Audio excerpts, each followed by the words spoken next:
back over, and then girl, I come over and then boom, dead.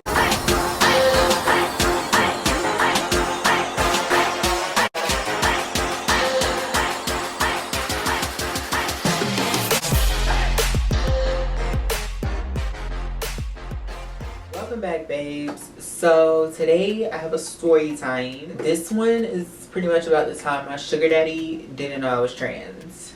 But before we get into the video, I'm gonna need for y'all to drop down and subscribe.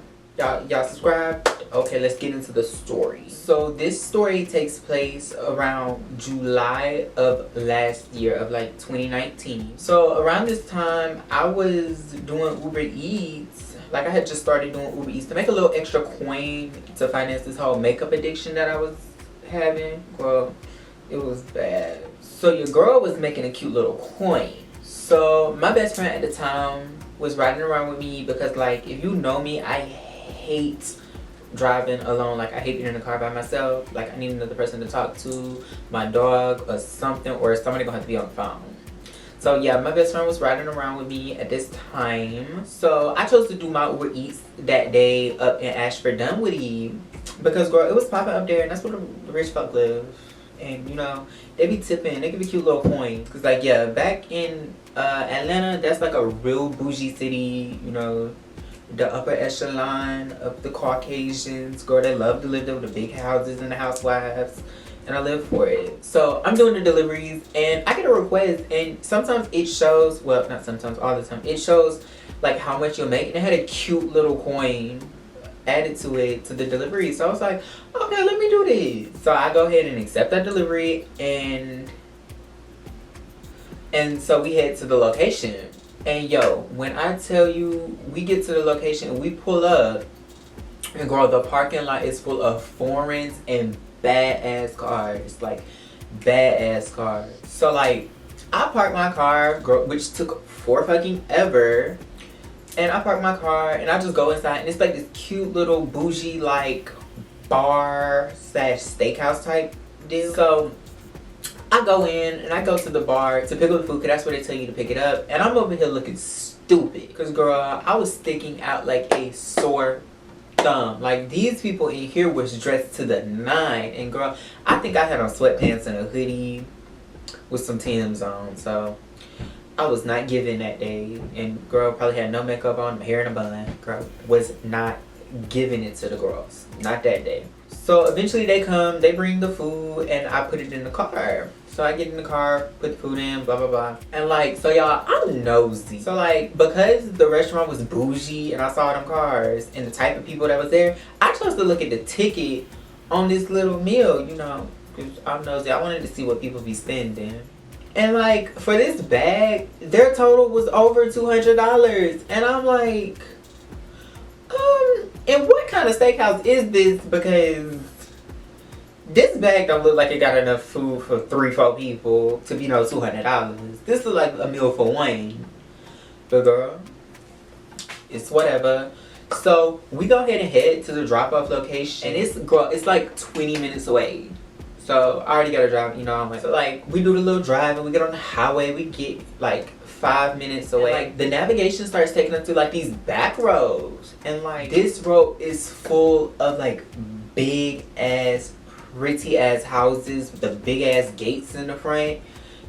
Real cute, real. So I get to the house, and as you can guess, there was a big ass gate. So I look at my app and it just says the way that the gate, they'll come out. So like, I go ahead and text the person, which, you know, if you use Reese, they'll text you something, and I text the person just to let them know that I'm outside, because, you know, some people don't actually just stare at the app like I do, because I'm a little greedy munchkin. So I stare at my app, but some people don't do that. So yeah, I let them know that I was outside. And girl, so this man walked out of the gate and up to the car, and when I tell you, he was daddy as fuck. And look, let me tell y'all, I don't do white men, but this one right here, he was cute. Real cute, real cute. So like, my friend chooses to hand him the back because he's on the passenger side of my car, and while she's doing that, he starts making small talk with me.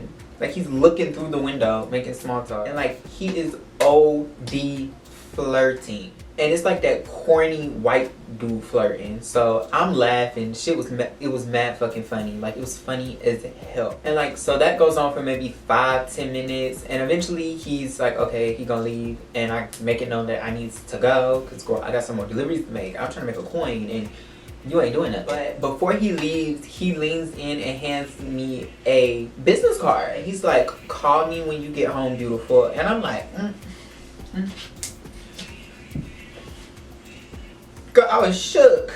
And then like he dipped. And I'm just like looking at my best friend like, did this just happen? And she's like, girl, it just happened and you better fucking call him. And look, at that point I was like, look, I'm done with Uber Eats. I'm going home. So we head back home and mind you, it's mad fucking late. It's like 11 o'clock at night. So when we get back to my side of the town, which if you know that was North Gwinnett, or I think Ashford Dunwoody is North Gwinnett. I lived in Eagles Landing, so I had to drive like an hour. We got home back to my side of town, and my best friend was like, let's stop at Walmart. I want to get a few things. So we go to Walmart. So while my best friend is in Walmart, I chose to look at the business card because I didn't go in with her. And like, the company is definitely a known company in Atlanta. So girl, I was like, let me Google this man. Hey girl, when I tell you he was up somewhere at the tippity-toppity of the chair, the board, or whatever the hell it's called, girl, I was low-key excited. High-key excited, really. So girl, I shoot him a cute little message. And like, he was like 40-something, 50-something. So I expected him to respond the next day, or if he responded that night, whatever. But I expected a response later on, maybe the next day. So fast forward to the next day, and it's like 8 in the fucking morning, and I'm getting ready for work because y'all know I was beating faces back then. And I get a cute little text, and my phone just dinged, and girl, it was him, girl. He texted me. So we chit chat for a few days and like kind of get to know each other. But mind you, I never thought to tell him that I was trans because like it didn't cross my mind. Back then I used to be bad at just assuming that people just already knew. Which they don't. Please don't do that. Make sure you tell people. And within like these few weeks, he gets to know about like my goals and my plans for the future. Because I was actually, what was I about to do? Oh, I was about to leave my job and move to a different store up in Buckhead. Girl, trying to be bougie. But y'all know I ended up here in LA. But yeah, that was my plan. But like the cute part is, so during this time, he ends up getting my Cash App because I think I must have said something about like wanting to buy something or needing money. But it couldn't have been I needed money because I didn't need money.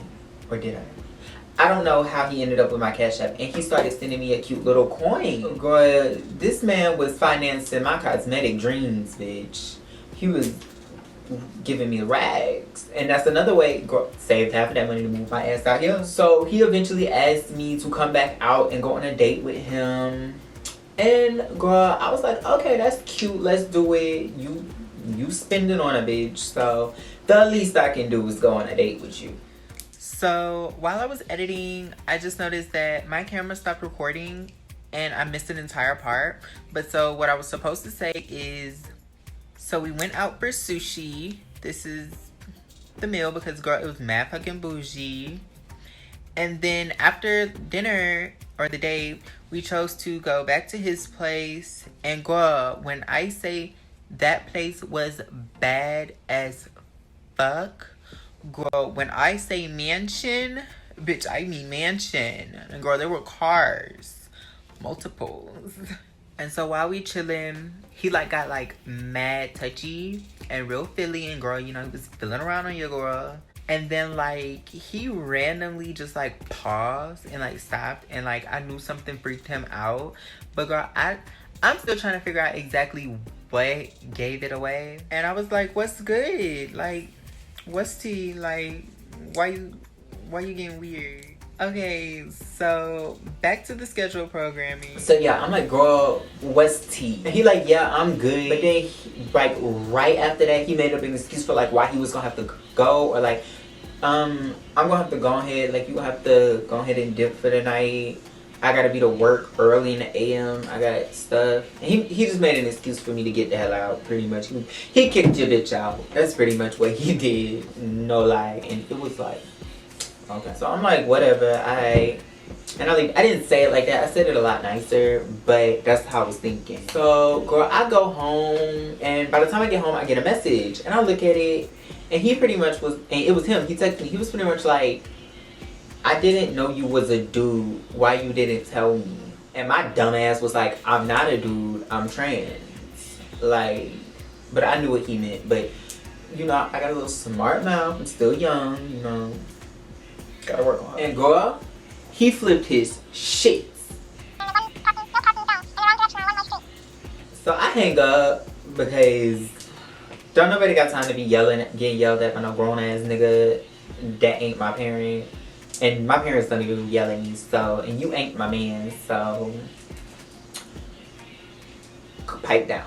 And no lie, he kind of spooked me because no racist shit, like the stuff he said, like, y'all know most serial killers nowadays, like, if you look it up, most serial killers are like middle-aged Caucasian men, so I was a little nervous.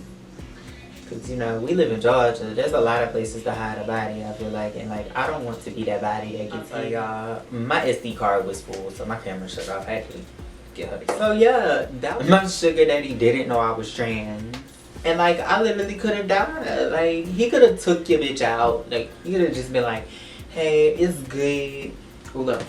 He could have been like, hey, yeah, I was just, it was in my mind last time, but the whole I thought about it is fine. You should come back over. And then girl, I come over and then boom, dead bitch.